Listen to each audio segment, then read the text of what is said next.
guys. Hopping on to talk about discovery calls. In just a little bit, I'm going to be joined by Stuart, one of our coaches. The reason that I want to bring Stuart on is it was a conversation that he had with someone else about the concept of charging for discovery calls. Hey, Stuart. Hi, Nikki. So I was just explaining that we're going to talk today about the concept of charging for discovery calls. It had come up in a conversation that you had, and I thought it'd be really useful for you to share your perspective as a copywriter. And then actually, frankly, I want to share my perspective as a business owner, as a client. So first of all, everybody, a discovery call, just as a little refresher, is that call you have with a potential client. You haven't booked them yet. You're having that initial call to talk about what the projects could be, what it would entail, whether or not you guys are a good fit to work with each other. So it's that very first call after the pitch, or at least after you and the client have gotten in initial contact, but it's really that first call. And so Stuart, I kind of want to turn it over to you. I guess the idea or the conversation that you had, you don't have to get into that part of it, but there was this idea of charging for discovery calls. And what was your take on that? So this whole scenario came about after I started following a copywriter, sort of a copywriter business coach on LinkedIn. And he was talking about his way of qualifying leads, finding clients, ensuring that you get well-paying jobs, and not settling for second best. So he's putting out quite an empowering message, and it sounded, tick tick tick. It was everything you'd want to hear. So I signed up for his email newsletter just to hear a little more about what he was saying. And my habit whenever I'm on a newsletter, I always reply and to the first email just to open up a dialogue, to stop things going in spam, and it always helps to build your network a little.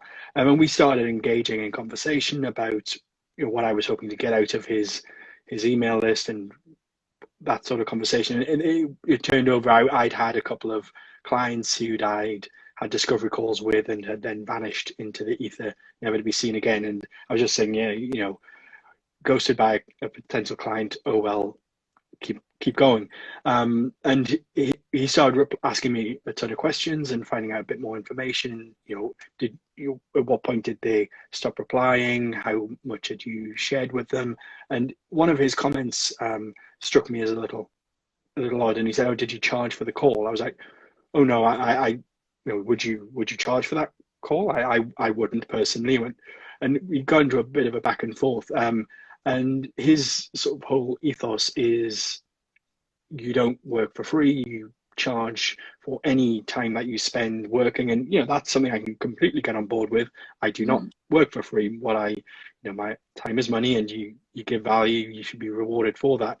But his opinion was that even extended to introductory discovery calls. And it turned out his idea of a discovery call was a more in-depth strategy session to help people work out how they can benefit from working with a copywriter. But I still feel that even in that conversation, it should be about building a rapport with someone, about finding out if you would like to work with them, they would like to work with you, and that you have the skills needed to solve whatever problem that they have. And my feeling was the whole dynamic of that relationship would be completely off kilter if I was earning out of that call, when it should be a very much no assumptions. Let's have a chat and let's find out if we can work together. And obviously that's the conversation we later went on to have, and we shared our opinions vocally, as we'd expect. Yeah, we aren't quiet people. We have very strong opinions. No. Yeah, well, and the thing is, the point about not working for free is a very good point. Nobody should be working for free. But as you and I discussed, you take that time of the discovery call and then you build that into the project price. So it's not that you are having a great in-depth conversation with them for free. It's just they're going to pay for it as part of the whole cost of the project. Yeah. Well, and from the client perspective, which I am privileged enough to be sometimes, it's an opportunity for us to, like you were saying, us to get to know each other, but also as the client, it's me deciding if I want to hire you.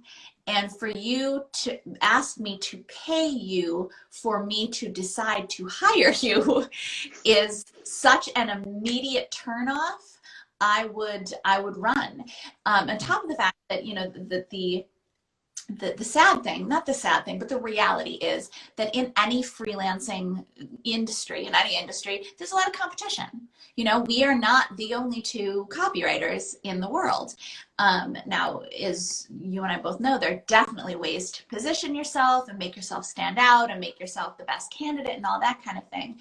But if you immediately say to a potential client, okay, you have to pay me in order to even have this initial call with me that is free for the vast majority of other copywriters, why on earth would I choose to work with you? If it's, especially if it's already putting a little bit of bad taste in my mouth. Yeah. Yeah, and that was one of my points that I went back to this guy with and saying, you know, okay, it's an interesting position to take, and clearly you're making a success out of doing that. However, you know, the competition out there, there are tons of incredibly skilled and talented copywriters who would not be charging for that introductory call. And therefore, you know, you're probably going to scare off many clients that you'd love to work with. And the response to that was more, do you think it's a good idea to base your business strategy on what the competition are doing? And that was kind of the end of our backwards and forwards, because at that point I said, well, kind of, yeah. I mean, there are certain things that you do differently, and you will set yourself apart as your uniqueness as an individual. But standard business practice and how you enter into client negotiation and rapport building and getting into that relationship with people, you know, at the end of the day, you are starting on a hopefully successful relationship with a brand new contact, and putting money up front straight there is such a barrier to my mind. And also, it puts pressure on that call that shouldn't really be there, in terms of, okay, I'm getting paid, I need to perform here, and almost leads you to oversell or even suggest something just because you feel you should. And you know, I listened on one of your podcasts where you talked about a client who wanted, you know, a funnel straight into to a cold list into a high value ticket course, and sometimes that just isn't right for the specific client. But if you've got money hanging over it, you kind of feel you need to give value and suggest what you could do, even if what you could do might not be right for them. Mm-hmm. So that's where I kind of went, I'm going to move on from this. Yeah. We're at opposite ends of the spectrum. Yeah. Well, and the discovery call, really, like you were saying, it should be a very low, what's the word I'm looking for? Low tension call. It should be you having the opportunity to ask a bunch of questions and discuss with your client, versus you having to perform on the call and come up with the best solution on the call. And I forget in what capacity we were talking about it before, but the idea of like, well, you're not going to write the copy under pressure. So it have to be like, okay, I'm going to come up with the best marketing idea for your particular project right now. It just doesn't make any sense. No, you don't necessarily want to base your business on what everybody else in the world is doing, but at the same time too, if there's been a level that's set, and if the way that you are setting yourself apart is more focused on you, as in pay me, versus focused on the client, then it's certainly not the right way to be setting yourself apart. Yeah. So there you have it. We won't belabor the conversation. Stuart and I feel strongly about it, but I hope you guys understand where we're coming from. And it's an interesting tactic, and absolutely always think about different ways to approach your business. And Stuart would be one of the first people to tell you as a coach that there are all kinds of different ways to structure how your business works, your career works, all that kind of stuff. But at the same time, just make sure that when you are making changes and you're trying new things, that they really are for not just for your benefit, but are also for the benefit of your client. When you find a sweet spot that helps both you and your client, that's when you know that you have something really worth working for. And barring that, even if you can, and again, not working for free, but when you find opportunities to be of a bigger benefit for your client, that's really, really what's going to make you stand apart. Yeah.